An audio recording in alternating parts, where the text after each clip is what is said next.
The following video contains minor gameplay spoilers for Hades. Viewer discretion is advised. At the beginning of the year, I did something for myself that I haven't done in a very long time. I played a video game explicitly for myself, off-stream, unmotivated by content or skill development. In other words, I played Hades purely for fun. And what a liberating experience that was. Most of my free time is spent on competitive games, which are highly effortful activities. And I truly love studying deep strategy. My channel wouldn't exist if I didn't.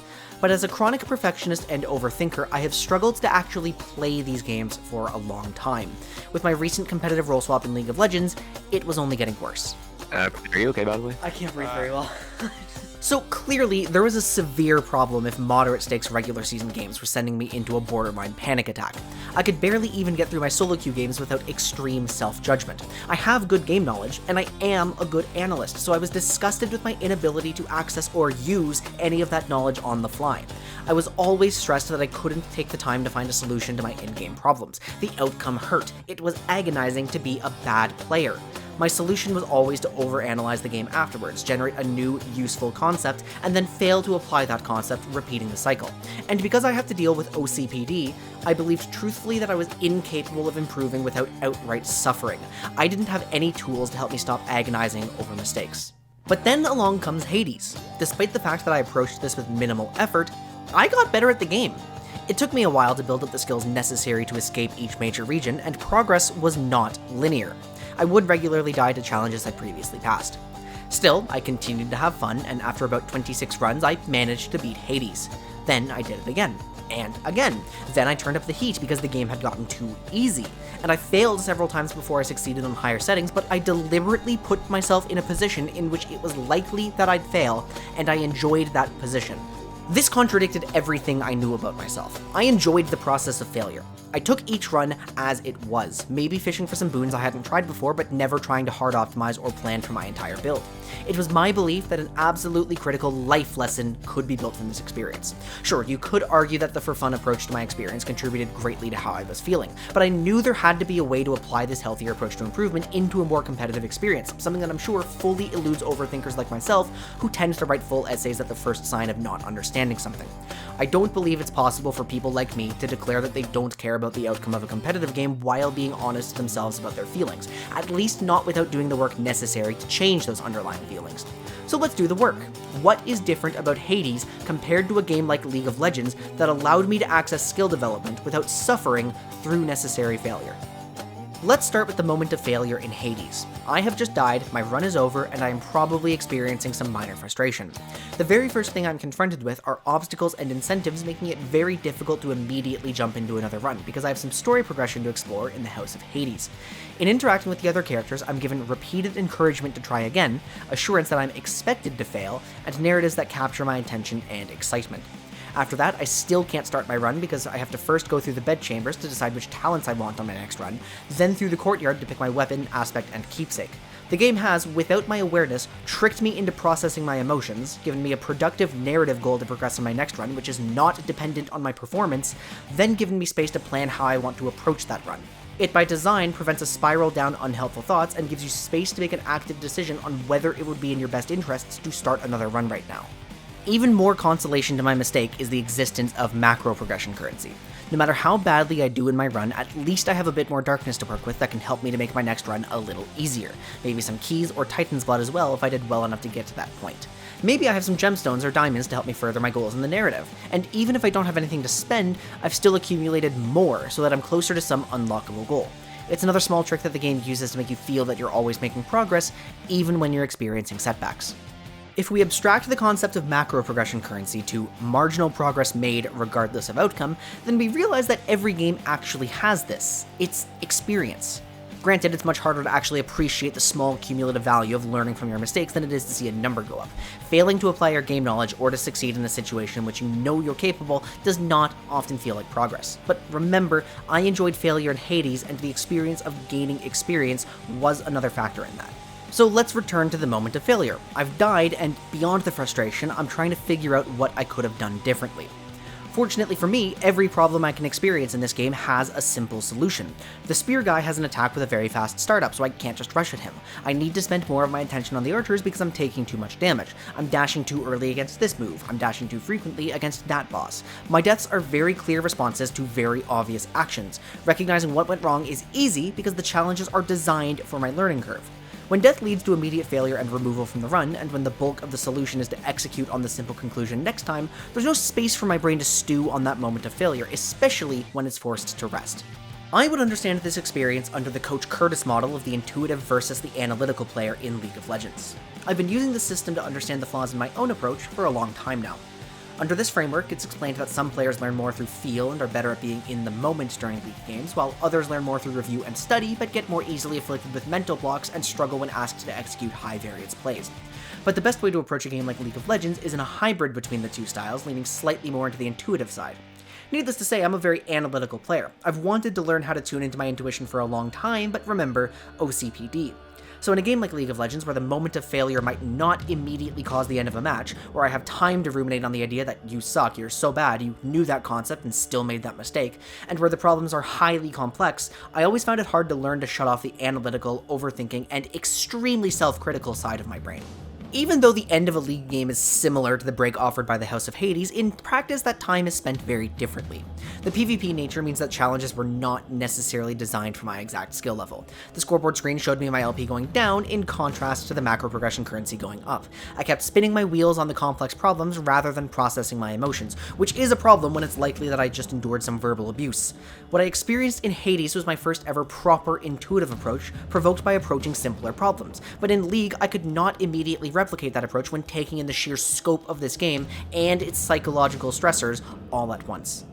More clarity on the issue presented itself when I was given this video by Core A Gaming, explaining the differences between System 1 and System 2 thinking and detailing why they must be used in tandem. System 1, what I would understand as the intuitive side, which responds quickly to simple and familiar stimuli, actually conserves energy. System 2, what I would understand as the analytical side, comes with physiological impact, accelerating heart rate, increasing blood pressure. Oh hey, those are my anxiety symptoms, surely this is not related. The video eventually goes on to explain the concept of ego depletion. But self-control is an effortful System 2 activity, and studies by the psychologist Roy Baumeister have suggested that if you force self-control upon yourself like this, your ability to exert self-control lessens for the next challenge. It's a weird and controversial idea that we all possess some kind of mental energy meter that causes us to lose self-control as it goes down, but effortful thinking actually does cause your blood sugar level to drop. If effortful thinking depletes blood sugar, which reduces self-control, which can increase the likelihood of a rage quit or tilt queue, then that would imply that emotional regulation as a whole becomes more impaired when you're spending mental effort. Anecdotally, the inner critic goes ballistic as soon as I've failed to fend off any tilt-inducing thoughts, and fending it off is very effortful. The final aha moment struck when I stumbled across this short from Dr. K. If you're good at a video game, people will look at you and will say, wow, that is so amazing. You must work really hard to be good at the video game. It looks so effortful. But when you're good at a video game, you actually don't expend a whole lot of effort. It's actually easy for you, right? But the question is, why is it easy for you? Because you understand. If you're good at games, it feels effortless.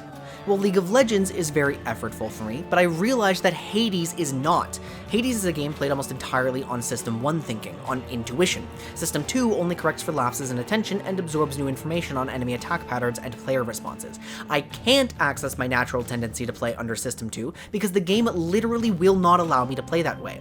League of Legends is effortful because that game also doesn't allow me to play purely analytically. That's why I'm terrible, but I try anyway because I'm met with the roadblock that didn't exist in Hades. The ability to dive into deep, complex problems in the middle of the game, where the conclusion of just execute better next time feels unsatisfying because I don't fully understand the problem I'm experiencing yet.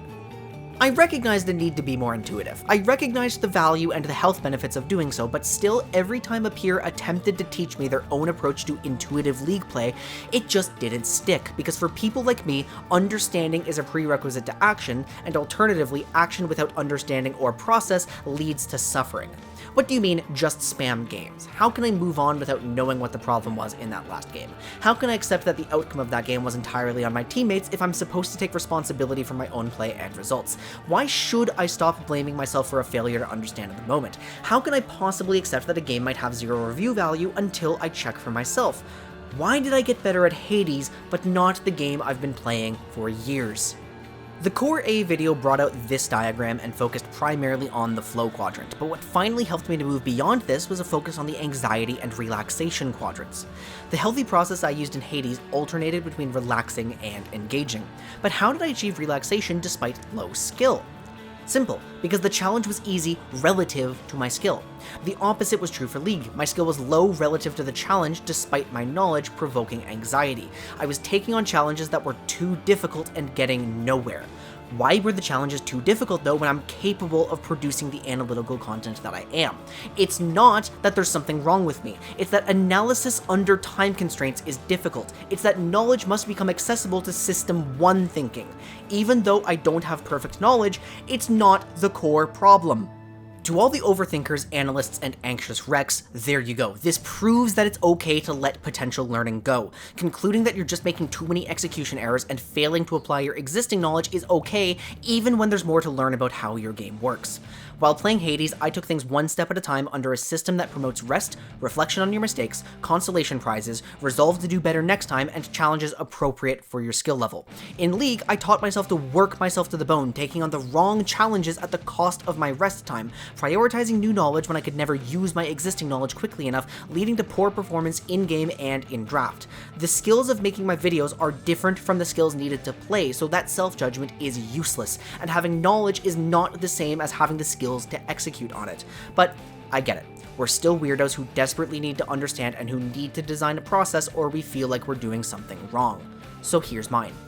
An intuition error is a type of mistake that results from a failure to plan or to execute in the moment, not from a lack of actual knowledge.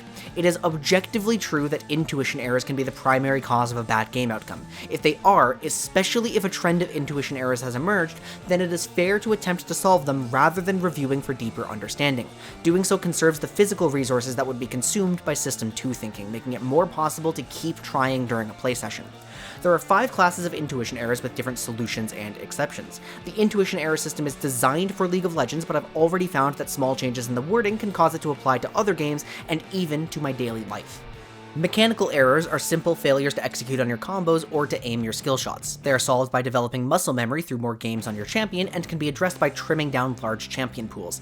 Mechanical errors would require analytical solutions if and only if ability usage principles are not developed on your champion. Awareness errors are failures to consider jungle starts, roam timers, bush plays, or similar properties that may impact your lane state or jungle decisions. They are solved by refocusing your attention, deliberately using your F keys onto the minimap, and looking at waves. Awareness errors would require analytical solutions if you succumb to unknown cheeses or unusual options, or in other words, lines that you haven't yet seen and could not possibly have been aware of without building your understanding. If I get invaded but I don't understand what to look for that indicates this is possible, it's not an awareness error. Anticipation errors are failures to consider the available resources, intended actions, or damage output of an enemy champion, leading to poor combat outcome. This is related to the skill of cooldown tracking.